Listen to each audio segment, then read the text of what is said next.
ఏమేమి మాట్లాడుతురో చూడండి. 10 ఏళ్ళు ప్రభుత్వం నడిపినాడు, 10 నెలలు కాకముందే నువ్వు దిగిపో మేము కూర్చుంటామంటారు. 10 ఏళ్ళు కూర్చున్నారు కదా, ఏం ఎలుగబెట్టిర్రు? ఎలుగబెడితే ఏం ఎలుగబెట్టిర్రో చెప్పండి. 10 ఏళ్ళు మీరు చేయలేని పనులు మేము చేస్తుంటే మీకు కడుపు నొప్పి వచ్చిందా? మీకు కాలు నొప్పి అయిందా? ఏం నొప్పి అయింది? మీకు ఏడ నొప్పి లేస్తుంది? నాకు అర్థమైతలేదు. మీ నొప్పికి మా కార్యకర్తల దగ్గర మందు ఉన్నది, పెడతారు. ఏడ పెట్టాలో ఆడ మీకు నొప్పి లేచిన కాడ మా వాళ్ళు మందు పెడతారు, సిద్ధంగానే ఉన్నారు. మీరు అనుకుంటున్నాం సోషల్ మీడియాలో 4 హౌల పోస్టులు పెట్టి పెద్ద మునగాళ్ళం అనుకుంటున్నట్టున్నారు. మా వాళ్ళు ఏంటంటే అధికారం వచ్చింది ఇప్పుడు తొందరగా ఉంది అని కొంచెం రిలాక్స్ అవుతున్నారు. వస్తున్నాయి స్థానిక సంస్థల ఎన్నికలు, మా వాళ్ళు తయారవుతారు, అప్పుడు తెలుస్తుంది ఇద్దరికి బామార్దులకు. ఇవాళ నేను అడిగేది ఒక్కటే, 10 ఏళ్లల్లా నువ్వు చేసిన రైతు రుణమాఫీ అంతా లెక్కలు తీద్దాం. ప్రభుత్వం నా దగ్గరనే ఉంది, వ్యవసాయ శాఖ మంత్రి ఈ వేదిక మీదనే ఉన్నారు తుమ్మల నాగేశ్వరరావు గారు. మొదటి 5 ఏళ్లల్లా ఎంత విడత, ఎంతమంది రైతులకు ఎంత రుణమాఫీ చేసినో లెక్కలు చెప్పుదాం. రెండో విడత 5 ఏళ్లలో మళ్ళీ అధికారంలోకి వచ్చినాక ఎంతమంది రైతులకు ఎన్ని కోట్ల రూపాయలు ఇచ్చినో లెక్క తీద్దాం.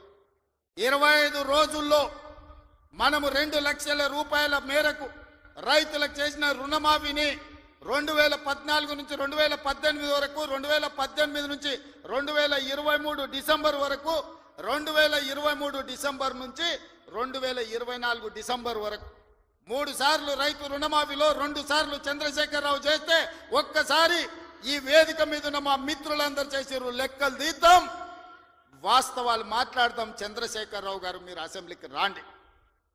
నీకు ధైర్యం ఉంటే, నిజాన్ని ఎదుర్కొనే చిత్తశుద్ధి నీకుంటే రా అసెంబ్లీలకు. మా వ్యవసాయ శాఖ మంత్రి ఈ రోజు నీకు లెక్కలు చెప్తాడు. ఏమన్నా తక్కువ పడితే మిగతా సంగతి నేను చూసుకుంటా.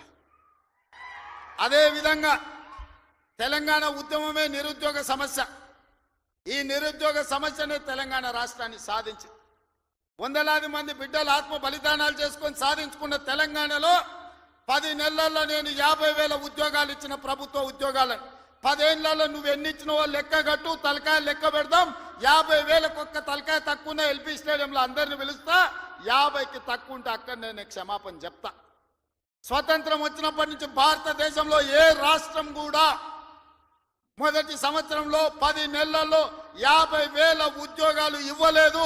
నేను సూటిగా సవాలు విసురుతున్న చంద్రశేఖరరావు గారికి, రా నీ 10 ఏళ్ల పాలనలో ప్రతి సంవత్సరానికి నువ్వు ఎన్ని ఉద్యోగాలు ఇచ్చినావు? 10 నెలలల్లా నేను 50,000 ఉద్యోగాలు ఇచ్చిన లెక్క కట్టి తలకాయలు మొత్తం ఎల్పీ స్టేడియంలో పిలిపించి అందరిని పెడతా. నువ్వు వాళ్ళ తల లెక్క పెట్టుకో. ఒక్క తల తగ్గిన క్షమాపణ చెప్పడానికి నేను సిద్ధంగా ఉన్నా. అన్ని చిల్లర మాటలే. మా తాత ఉన్నప్పుడే నోటిఫికేషన్ ఇచ్చాడు, మా ముత్తాత ఉన్నప్పుడే మేము ఇవన్నీ చేసినాం అంటాడు. వెనకటికి ఎవడోనంటే వాడిని తాతలు నేతులు తాగుతానంట, ఇప్పుడు వీడు మూతులు నాకిండంట. గట్లున్నది వీళ్ళ మాటలు. చెప్పుకోవడానికి బాగానే ఉంటుంది. మా చచ్చిపోయిన బర్రె పగిలిపోయిన కుండ నిండా పాలిస్తుండని. బర్రె చచ్చింది, కుండ పగిలింది, ఇంకా బుద్ధి మాత్రం మారలేదు వీళ్ళకు. అందుకే ఇవాళ రైతు రుణమాఫీ విషయంలో కానీ, నిరుద్యోగ సమస్య విషయంలో కానీ, ఆర్టీసీలో ఆడబిడ్డలకు ఉచిత ప్రయాణం ఏదైతే ఇచ్చినామో 1,10,00,000 మంది ఆడబిడ్డలు ఈరోజు అమ్మగారి ఇంటికి పోవాలన్నా, రాముల వారిని దర్శించుకోవాలన్నా ఒక్క రూపాయి, ఒక్క పైసలు లేకున్నా పోవచ్చు. 3,700 కోట్ల రూపాయలు మంత్రి పొన్నం ప్రభాకర్ గారు ఇవాళ ఖర్చు పెట్టి ఆడబిడ్డలకు ఉచిత బస్సు ప్రయాణం ఇచ్చాడు. ఇదే కాదు, ఆనాడు మోడీ ప్రభుత్వం 1,200 రూపాయల సిలిండర్ చేస్తే ఈరోజు ఆడబిడ్డలకు 500 రూపాయలకే సిలిండర్ ఇస్తున్నాం. ఆ శాఖ ఉత్తమ్ కుమార్ రెడ్డి గారు చూస్తున్నారు. అదేవిధంగా ప్యాడీ ఆయన ఏమన్నాడే, కేసీఆర్ ఊరేసుకుంటే ఊరేసుకున్నట్టే అన్నాడు. అన్నట్టు ఉండాలి కదా. ఆయన మాత్రం ఫామ్ హౌస్లో 150 ఎకరాల్లో ఊరేసుకున్నాడు. అవన్నీ లెక్కలు తీసి బయట పెట్టిన వీడియోలతో సహా. మా సార్ అట్లా వేసుకున్నారు కానీ అని వాళ్ళ తాబేదారులు వచ్చి చెప్పారు.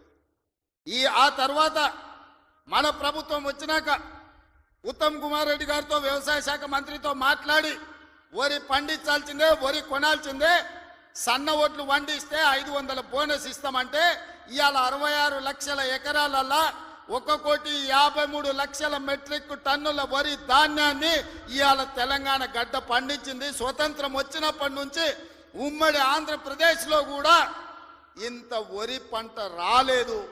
ఇవాళ మన 10 నెలల ప్రభుత్వంలో 1,53,00,000 మెట్రిక్ టన్నుల వడ్లు పండించిందంటే అది మన రైతన్నల గొప్పతనం కాదా? గతంలో వడ్లు అంటే కాళేశ్వరం నీళ్లు తెచ్చిన అన్నాడు.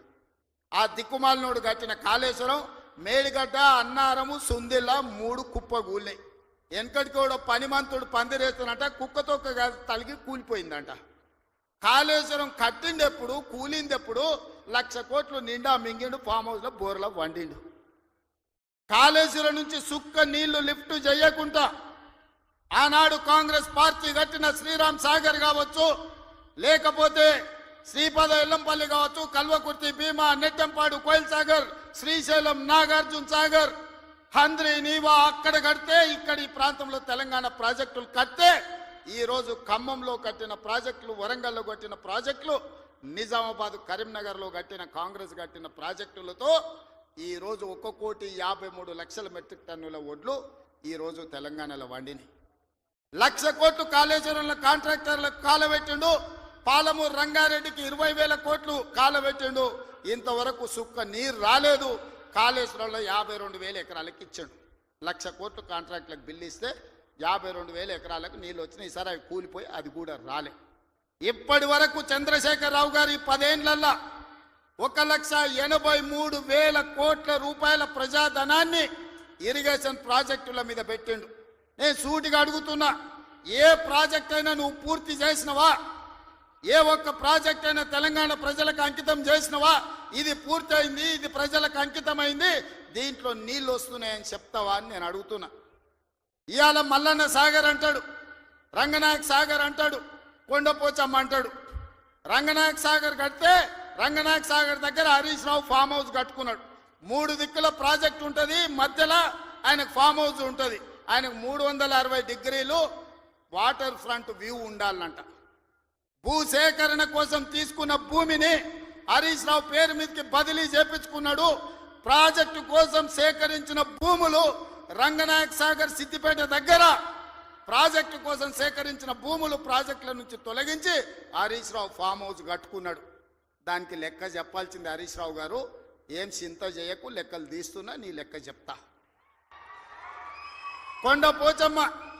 కొండపోచమ్మ ప్రాజెక్టు కట్టిందే కేసీఆర్ ఫామ్ హౌస్ కు కాలువలు తీసుకెళ్లడానికి. ఇవాళ నిజ నిర్ధారణ కమిటీ వేసుకుందాం, కొండపోచమ్మ ప్రాజెక్టుకు పోదాం. కొండపోచమ్మ నుంచి డైరెక్ట్ గా కేసీఆర్ ఫామ్ హౌస్ 100 ఎకరాలకు కాలువ డైరెక్ట్ ఆయన ఫామ్ హౌస్లోకి వెళ్ళి తీసుకుపోయాడు. 1,000 కోట్లు ప్రజలై ఖర్చు పెడితే నీ ఫామ్ హౌస్కు నీళ్లు తీసుకెళ్తావా? ఇది న్యాయమా? చంద్రశేఖరరావు గారు, నిన్ను నమ్మి నీ